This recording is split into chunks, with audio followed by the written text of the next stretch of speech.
Eu vou dar aqui as boas-vindas aqui ao pessoal que está chegando e já volto para te ouvir, que se tiver alguma heresia eu corrijo depois. Estou mexendo. Ele é um mestre na palavra, é um abençoado e vai ensinar o que está na palavra. Hã? A paz de Cristo, igreja, louvado para sempre, seja o nome do nosso Senhor e Salvador Jesus Cristo. Quero agradecer, em primeiro lugar, a Deus, o privilégio de estar aqui com vocês nessa manhã abençoada.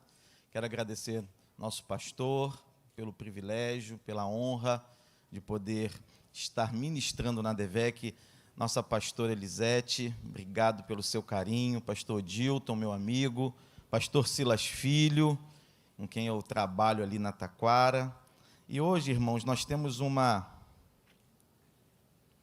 lição muito importante, né? O pastor Ronaldo mexeu, inclusive, na organização dos temas, para que nós pudéssemos ministrar essa lição com mais tranquilidade. Essa lição, ela ficou no dia do batismo, e nós tínhamos duas lições que falavam sobre o discipulado no ambiente de trabalho, de negócios. Então, ele mexeu na organização, porque essa lição é uma lição muito importante.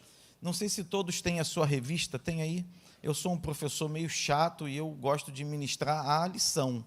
Então, você fica com a sua revista aberta aí, porque vamos falar do que está na nossa revista. Teremos algumas informações complementares, mas vamos nos guiar pela lição. A primeira coisa que é importante demais a gente ver na revista são os objetivos. Os objetivos, normalmente, só tem na lição do professor. E eu gosto de trazer os objetivos para a igreja, para que todos tenham ciência dos alvos que nós vamos alcançar na ministração dessa aula. O primeiro objetivo é reconhecer o valor da razão na formação do indivíduo. O segundo é compreender que fé e razão não são forças opostas, mas sim elementos que atuam em suas respectivas áreas da experiência humana. E o terceiro objetivo, conscientizar-se para ser uma referência de fé em Cristo e um instrumento de evangelização no ambiente acadêmico. Então, são três objetivos que nós vamos alcançar no decorrer dessa aula. A primeira coisa que a gente aprende na estrutura, né, olhar para a estrutura da revista é muito importante. Primeiro tópico, o vasto campo missionário do ambiente acadêmico. Olha para a sua revista. O 1.1, subtópico, lançando as redes ao mar. E o segundo, ocupando postos chaves da nação. Depois, o segundo tópico da revista fala sobre a reforma protestante e o ambiente acadêmico. Fala do escolasticismo, no 2.1, e da reforma e das grandes universidades, no 2.2. O terceiro tópico é o discipulado exercido no ambiente acadêmico, estratégias para obter êxito na evangelização no meio acadêmico, investir na edificação da própria vida espiritual, identificar os cristãos no meio universitário, o 3.1.3, criar uma rede de relacionamentos, e o 3.2, marcar posição e declarar a fé em Cristo. Essa é a estrutura da nossa revista. Na introdução, eu quero chamar a atenção de vocês. Pega aí a revista, a gente vai ler alguns textos juntos da revista. O texto da palavra introdutória diz assim: hoje em dia é cada vez maior o número de cristãos de todas as idades matriculados em escolas e universidades, em busca de conhecimento e formação, visando ao mercado de trabalho. Diante desse quadro, é urgente que os servos de Deus marquem uma posição clara no meio acadêmico. Essa lição é muito importante que seja ministrada aos adolescentes e aos jovens. Eu sei que eles não estão aqui nessa manhã. Então, eu direcionei a minha fala para os pais, para os responsáveis, para que vocês, ao chegarem em casa, possam conversar com seus filhos sobre isso que nós vamos falar aqui hoje. é um tema muito relevante nos dias atuais. Eu queria saber, quem tem filho em idade escolar aqui? Quem tem filho na escola? Quem tem filho na faculdade? Acho que quase todas as mãos se levantaram aqui. Muitas mãos. A maioria das pessoas, como eu já havia previsto, tem filhos em idade escolar, em idade de faculdade. Eu tenho um filho que faz faculdade, esse ano ele termina a história, tem 20 anos, ele faz ainda a economia e faz relações internacionais, ele faz 3 faculdades ao mesmo tempo. Eu tenho uma filha que está no ensino médio, se preparando, quer ser médica, e tenho uma caçulinha que está no ensino fundamental, vai para o 6º ano agora. Então, eu vivencio dentro da minha casa todas essas áreas, o filho que está no ensino superior, uma filha no ensino médio, querendo fazer faculdade, e uma outra que ainda é bem criança, iniciando a sua educação básica. Esse ponto é muito importante, porque quando nós temos filhos em idade escolar, precisamos fazer isso ali, participar da vida dos nossos filhos. Os nossos filhos precisam ter um acompanhamento muito próximo. A minha vida inteira eu trabalhei dentro de escola.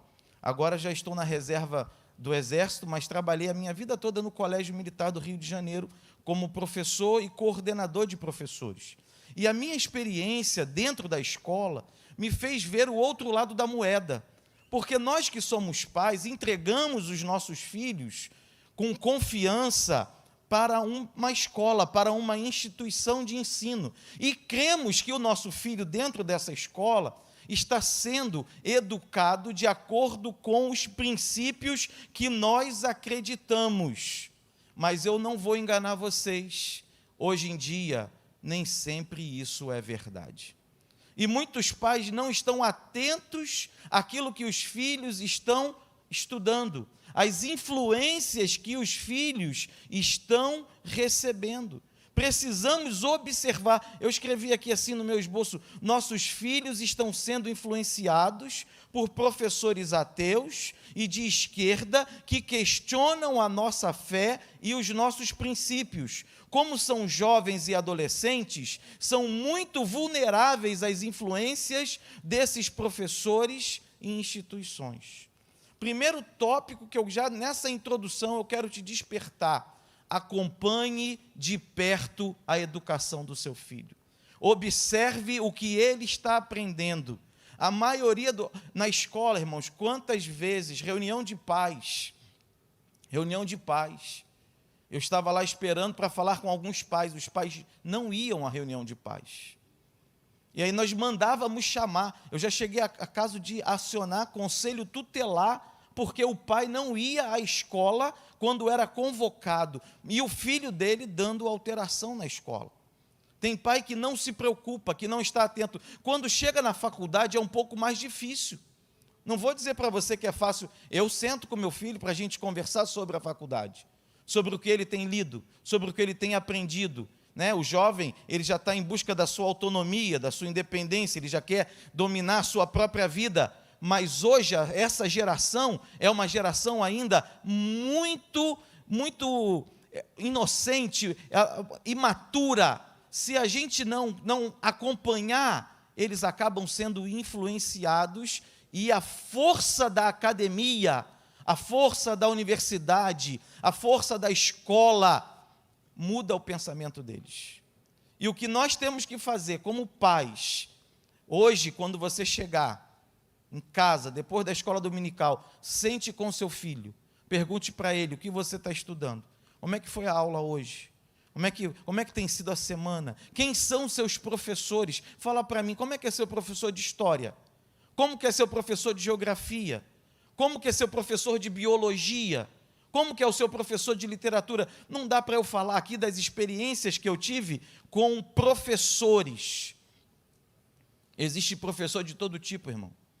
E nós temos que orar muito para Deus levantar professores no meio da igreja, professores cristãos, para ocupar a cátedra, para estar no tablado ensinando nossos filhos com princípios e valores que agradam a Deus.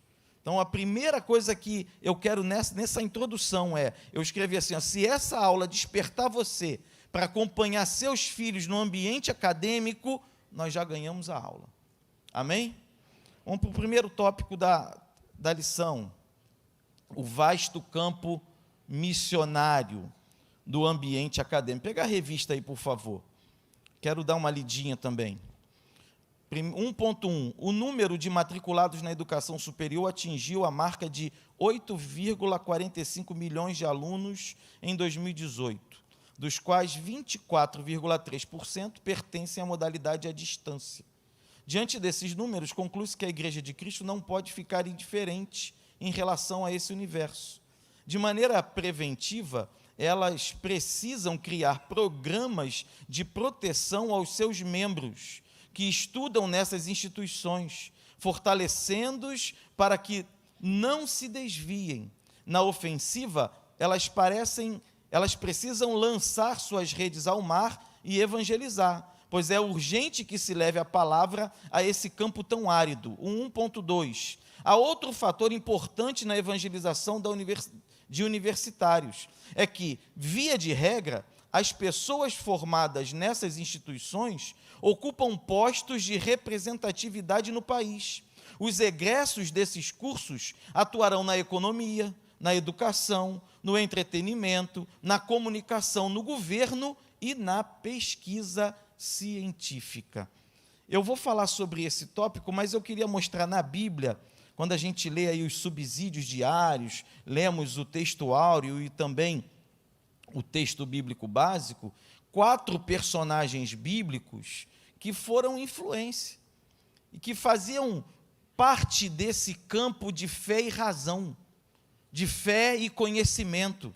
Porque, como lemos nos objetivos, a fé não está dissociada do conhecimento. Durante muito tempo, a igreja se distanciou do conhecimento.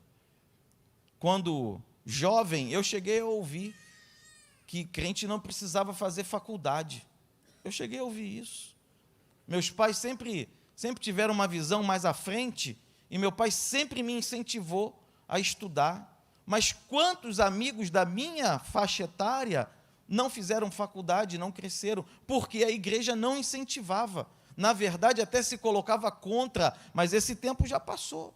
E, biblicamente, a gente vê Moisés, Deus usou a formação egípcia para capacitá-lo a fim de escrever o Pentateuco. Quando a gente lê o Pentateuco hoje, escrito por Moisés, Deus usou a formação, o conhecimento que ele adquiriu na sua vida, sendo educado lá pelo faraó, na corte, para que ele tivesse capacitação. Isso está em Atos 7:22. E Moisés foi instruído em toda a ciência dos egípcios e era poderoso em suas palavras e obras. Pode conferir, é bíblico. Outro personagem, Daniel, que é o texto bíblico básico que nós lemos, versículos 3 e 4 da lição, dá uma olhadinha aí, ó. E disse o rei a Aspenaz, chefe dos seus eunucos, que trouxesse alguns dos filhos de Israel, da linhagem real e dos nobres, jovens em que não houvesse defeito algum, formosos de aparência e instruídos em toda a sabedoria e sábios em ciência, entendidos no conhecimento e que tivessem habilidade para viver no palácio, a fim de que fossem ensinados nas letras e nas línguas dos caldeus. O que é isso, irmão? Conhecimento, formação acadêmica, ambiente acadêmico de Moisés, de Daniel. Se eu for para o Novo Testamento, eu coloquei aí Lucas e Paulo. Lucas, o médico amado, a pesquisa que Lucas faz, os 2 maiores autores do Novo Testamento. Lucas escreve o Evangelho e escreve Atos. Paulo escreve aquele tantão de carta que tem a doutrina do Novo Testamento. Todos 2 o quê? Formação acadêmica apurada. Lucas era médico. O seu Evangelho, o livro de Atos, é feito a partir de uma pesquisa histórica. Tinha conhecimento para fazer. Paulo, instruído conforme a verdade da lei de nossos pais, zeloso para com Deus, criado na cidade aos pés de Gamaliel, ou seja, tinha instrução.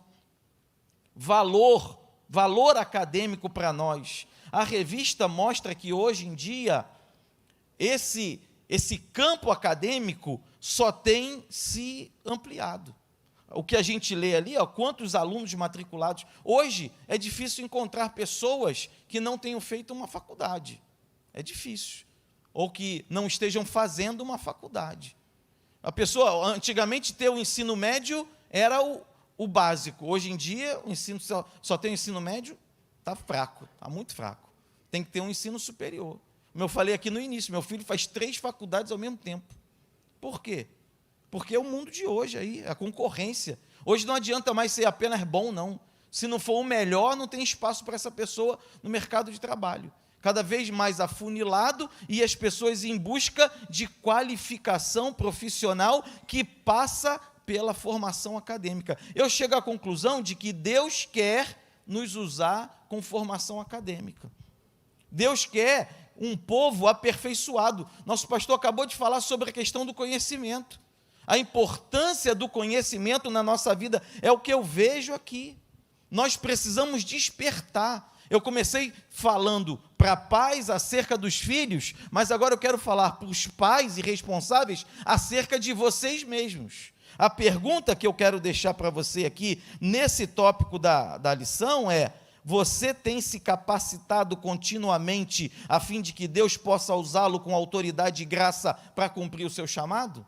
Porque a grande verdade, irmão, é que se nós não tivermos uma formação adequada, jamais alcançaremos o mundo acadêmico. O mundo acadêmico é um mundo orgulhoso. O mundo acadêmico é um mundo em que as pessoas têm o nariz em pé por causa da sua formação e do seu conhecimento. E elas não vão aceitar a intromissão, a entrada, o posicionamento de alguém que não tem uma formação compatível com a formação que eles têm. Quem já viveu o mundo acadêmico aqui, quem já trabalhou em escola, quem já trabalhou em faculdade, sabe do que eu estou falando. Para conversar com um professor, um pai para conversar com um professor, acerca da educação do seu filho, se ele não tiver uma boa posição acadêmica, o professor engole ele. Porque o pai, primeiro o professor já vai usar seus atributos, já vai dar suas carteiradas, já vai tirar todos os seus títulos. Segundo, a própria posição acerca do conhecimento, porque vamos combinar, quem não estuda não sabe nada. Concorda comigo? Para saber alguma coisa, você precisa estudar. E aí vem a pergunta: você tem estudado? Você já fez sua faculdade, irmão? Você já fez sua pós-graduação? Você já fez seu mestrado? Aí a pergunta agora é para mim: você já fez seu doutorado? Porque Deus tem me incomodado com o doutorado. Eu fiz até o mestrado. Deus quer nos usar dentro da nossa capacitação, daquilo que nós nos preparamos. E eu fico feliz, sabe por quê? Porque eu posso dizer, nesse tempo, esse é o slide da formação que eu pulei, que hoje nós já temos uma faculdade credenciada pelo MEC na nossa igreja. Você pode dizer um glória a Deus? Você pode dar um aplauso para Jesus por causa disso?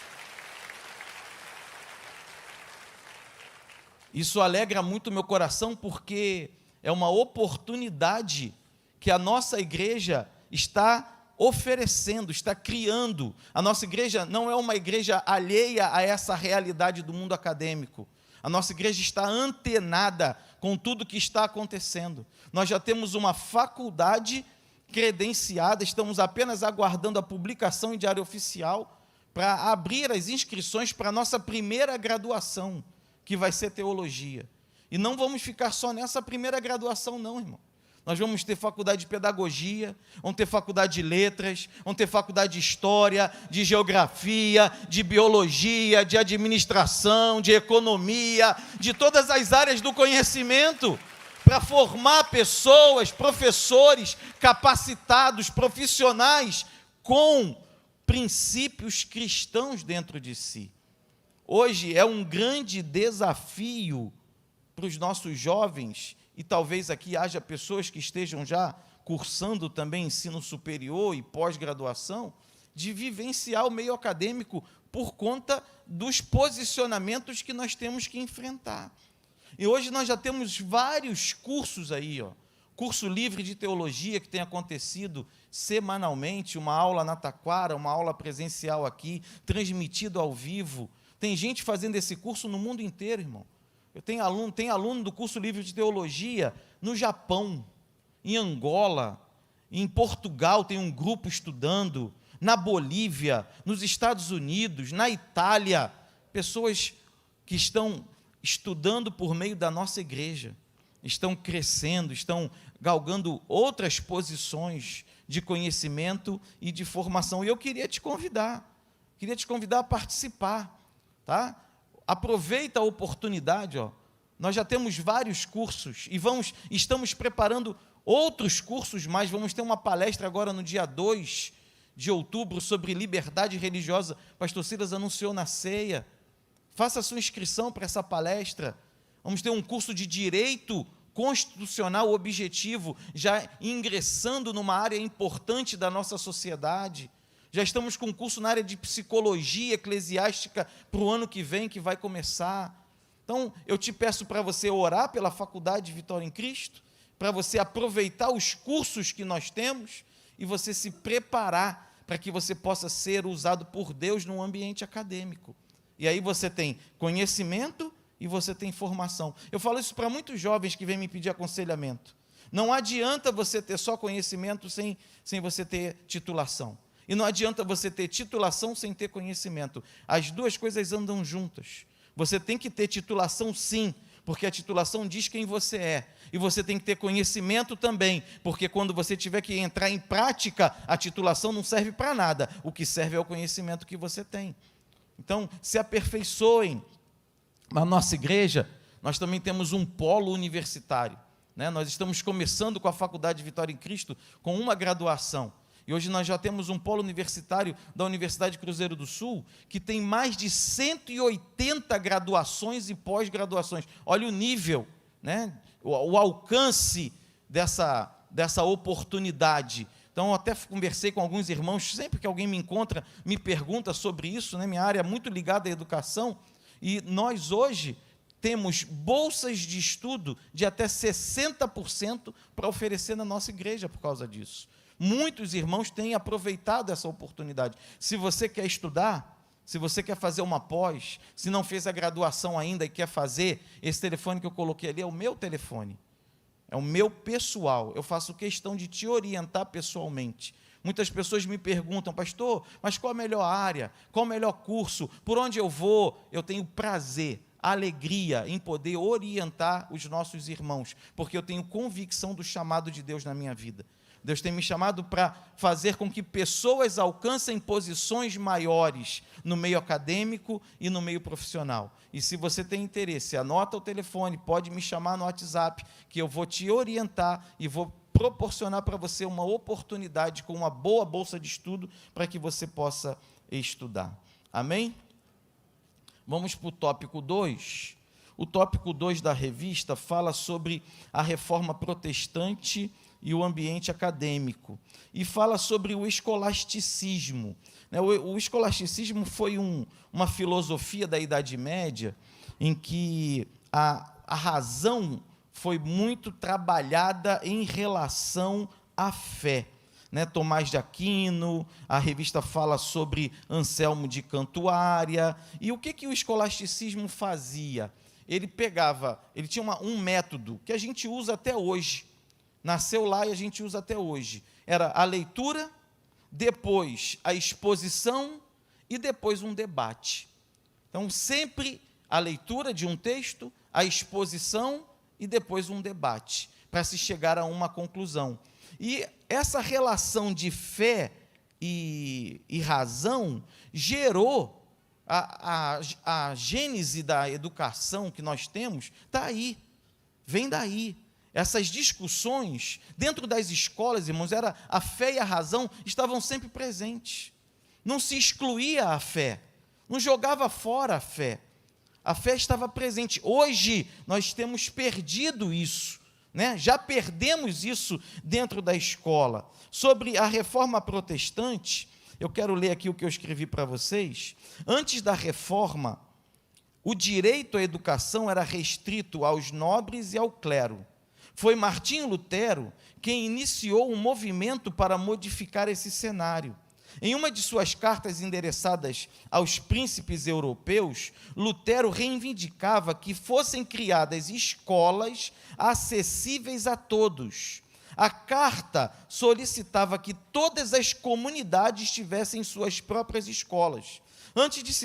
Para ter uma ideia, antes da reforma, existiam cerca de 60 universidades, algumas com cerca de 300 anos, e restritas à formação do clero. Foi depois desse movimento, depois da reforma, que as portas foram abertas para a população, com grandes universidades criadas por cristãos reformados. Universidade de Yale, de Harvard, de Princeton e a Universidade Livre de Amsterdã são exemplos de instituições acadêmicas que nasceram pós-reforma protestante. A ideia da reforma, o tema da reforma, aí que passou para os pioneiros norte-americanos, era uma igreja, uma escola. Uma igreja, uma escola. A educação ligada à fé. A educação sendo ministrada por meio de princípios cristãos. E nós precisamos trazer de volta isso para o nosso tempo. Para a honra e glória do nome do nosso Deus, eu posso dizer que a nossa igreja tem um projeto educacional. Nosso pastor já anunciou aqui, né? A escola de Nilópolis vai ser reformada, vai sair. A primeira escola da ADVEC já está sendo preparada, irmão. Dá um glória a Deus aí, dá um aplauso para o Senhor. E eu rogo a Deus e profetizo pela fé, não vai ser só uma escola, não. Nós vamos ter várias escolas. Nossos filhos serão educados por professores cristãos, com valores cristãos. Eu estive com o pastor Silas Filho, lá na escola do pastor Jorge Linhares. O pastor deve lembrar disso.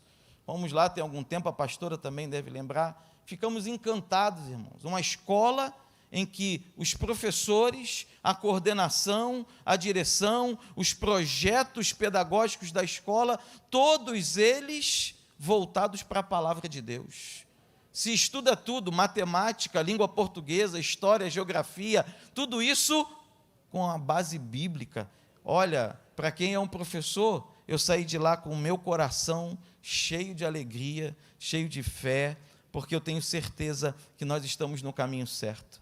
Eu queria que você colocasse isso diante de Deus, que você orasse por isso, que você orasse pelo projeto educacional da ADVEC, para que a Faculdade de Vitória em Cristo cresça, tenha várias graduações, várias pós-graduações, vários cursos, para que nós tenhamos escolas em vários bairros do Rio de Janeiro e de todo o Brasil, e que os nossos filhos sejam educados dentro da palavra do Senhor. Amém? Vamos para o último tópico da nossa aula de hoje, o discipulado exercido no ambiente acadêmico, e esse ponto é assim o cerne da revista, o cerne da lição de hoje. Como exercer esse discipulado, né? Como vencer hoje, dentro da escola, dentro das universidades. E eu volto essa palavra muito aos pais que estão aqui. Essa responsabilidade é nossa. Nós precisamos ensinar, precisamos conversar, precisamos acompanhar nossos filhos, e a lição nos traz alguns tópicos, nos traz alguns caminhos, o que fazer. O primeiro caminho que a lição nos traz é a vida devocional. É o 3.1. Pega aí, por favor. Vamos dar uma lidinha nesse 3.1. É bem pequenininho. Investir na edificação da própria vida espiritual. Uma boa estratégia para evangelizar no meio acadêmico é priorizar a própria vida espiritual. Todo aquele que enfrenta o ambiente acadêmico, que frequenta, já falei até enfrenta, né?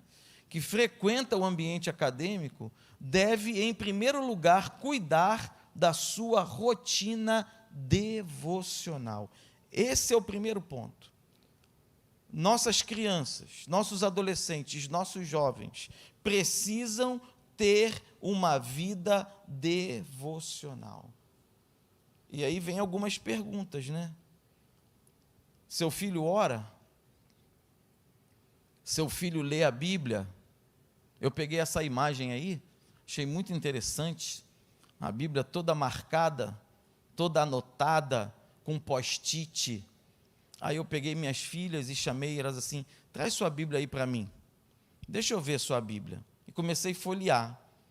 Na mais velha até encontrei marcações, muito estudiosa, a Daniela.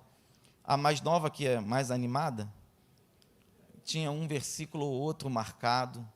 E eu falei para ela, filha, eu quero que a sua Bíblia fique assim.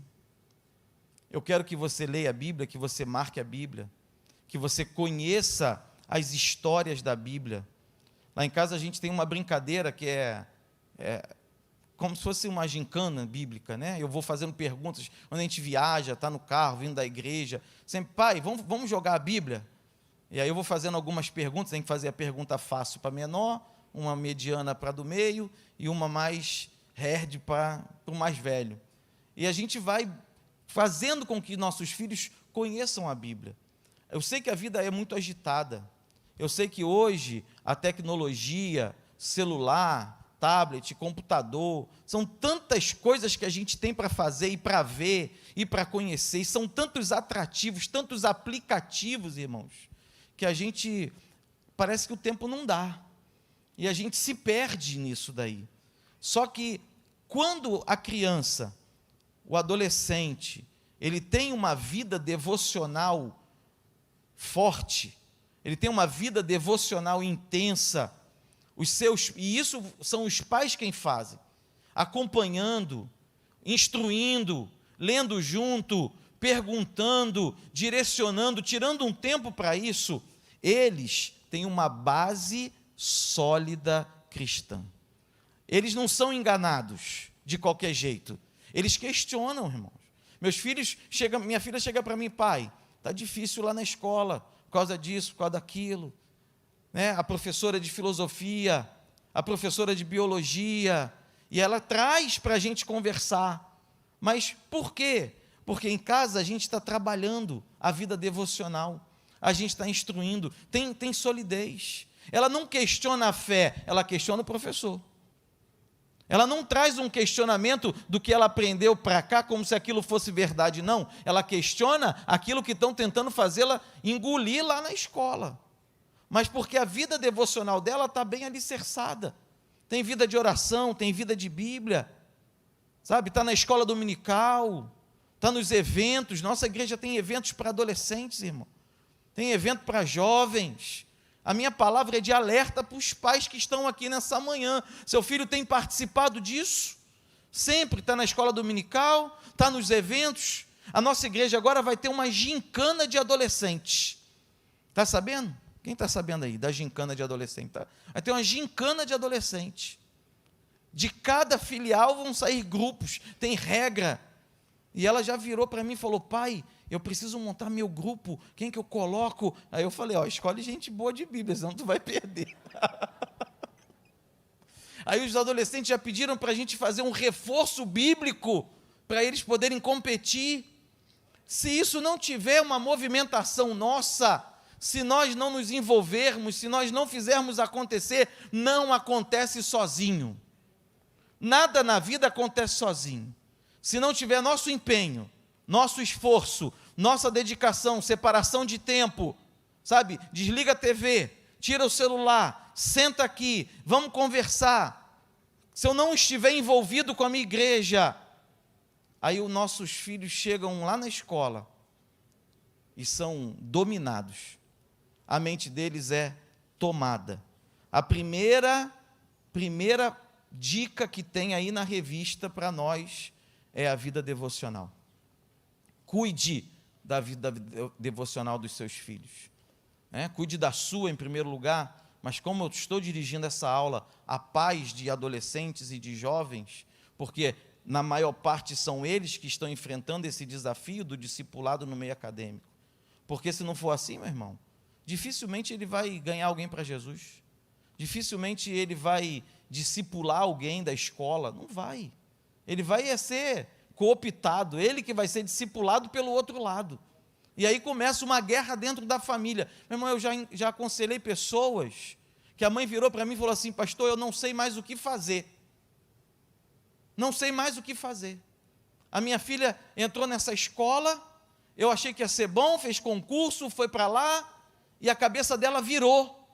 E ela agora está bebendo, ela agora só quer sair com os amigos, ela agora já quer trazer o namorado para transar dentro de casa. Um casal crente. E ela falou: eu não sei mais o que fazer. E eu falei: minha irmã, a senhora deu muita corda.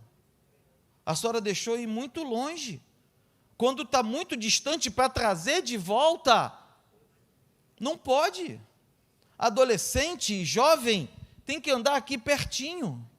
É mão dada. Eu sei que eu levo minha filha na escola a pé, né? Agora estou morando perto da escola. E aí vou andando com ela, não quer me dar a mão, não. 15 anos, né, irmão? Ô pai, vou pagar esse mico, pai. Eu falo: vai pagar o mico, mas eu que pago o resto, né? Não quer dar a mão, não. A pequenininha, onde vai, é de mão dada, já vem, já dá a mão ao pai. A adolescente não quer dar a mão, quer andar sozinho. Só que pai é pai, irmão.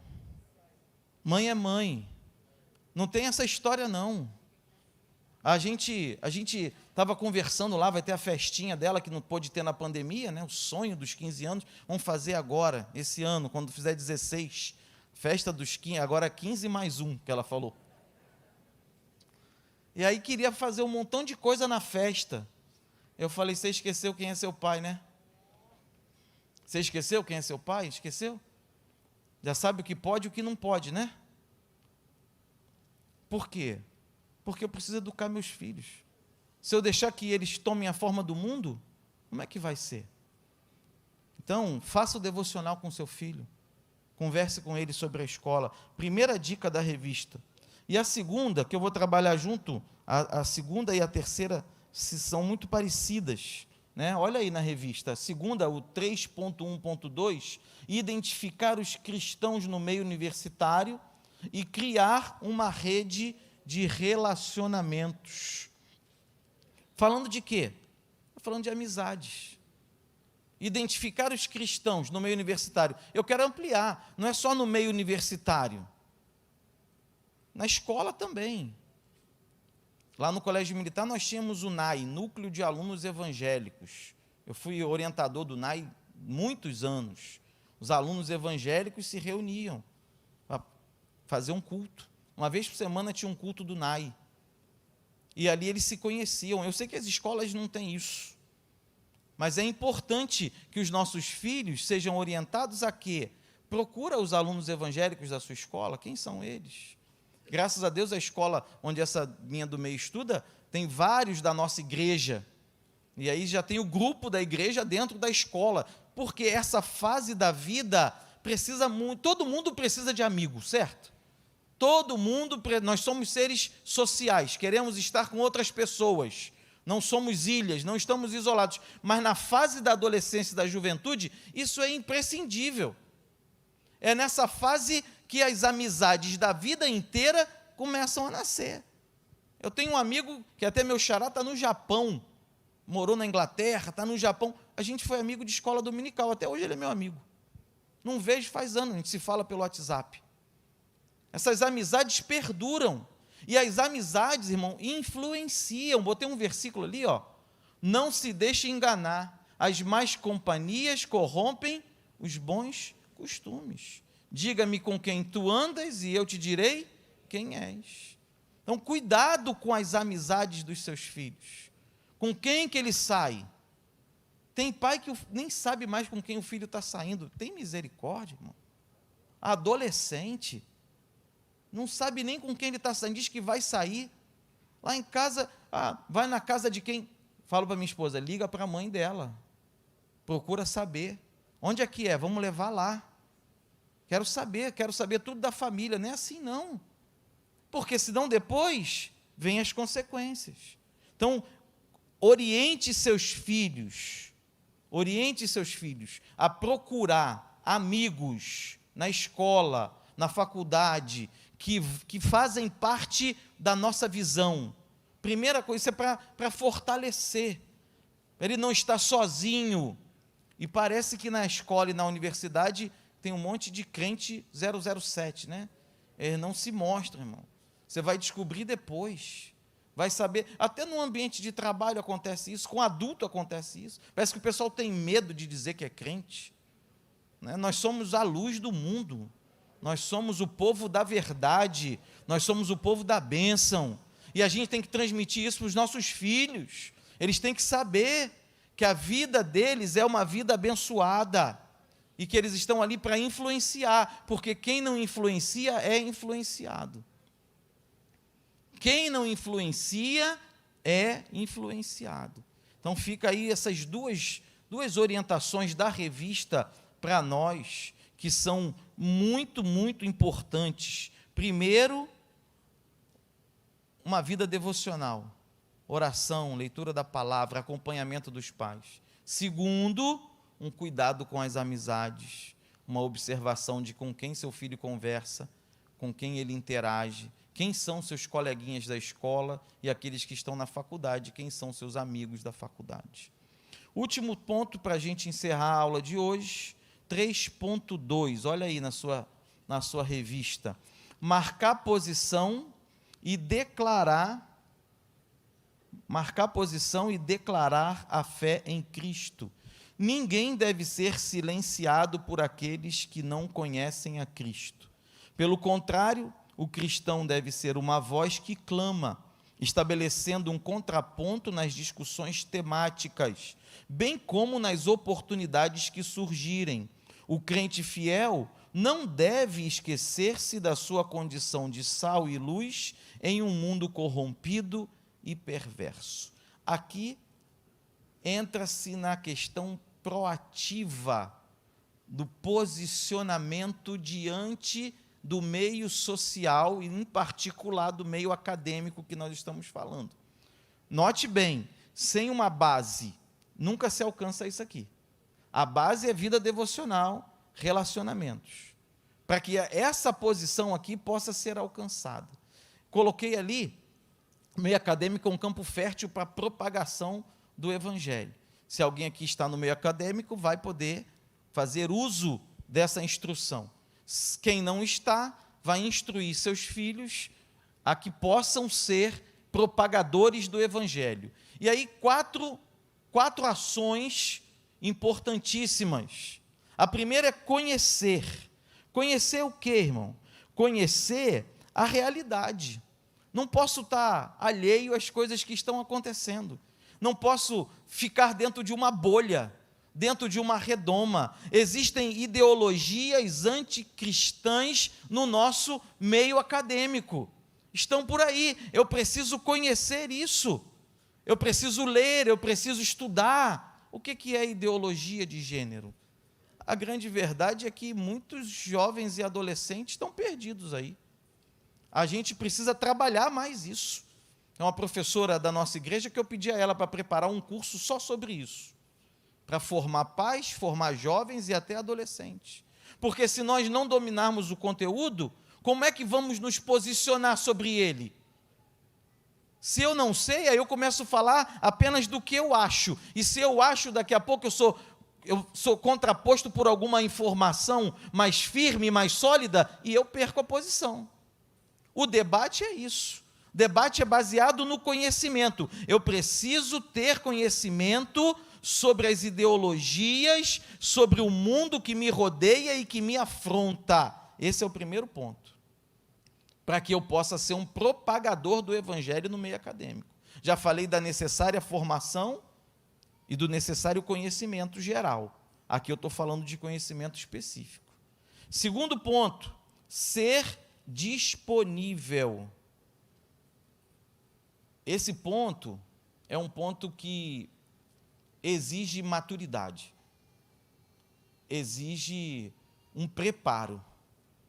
Eu não posso ser disponível para ajudar alguém se eu não estou bem preparado para ajudar. Eu trabalho com capelania, e na capelania a gente sempre orienta os capelães aqui: se você não estiver bem, não vá realizar o trabalho do capelão. Porque o trabalho do capelão é ajudar, é apoiar, é ouvir, é orientar, é tirar muitas vezes a pessoa que está no fundo do poço, é dar um apoio emocional para essa pessoa. Se ele não estiver bem, ele não deve fazer.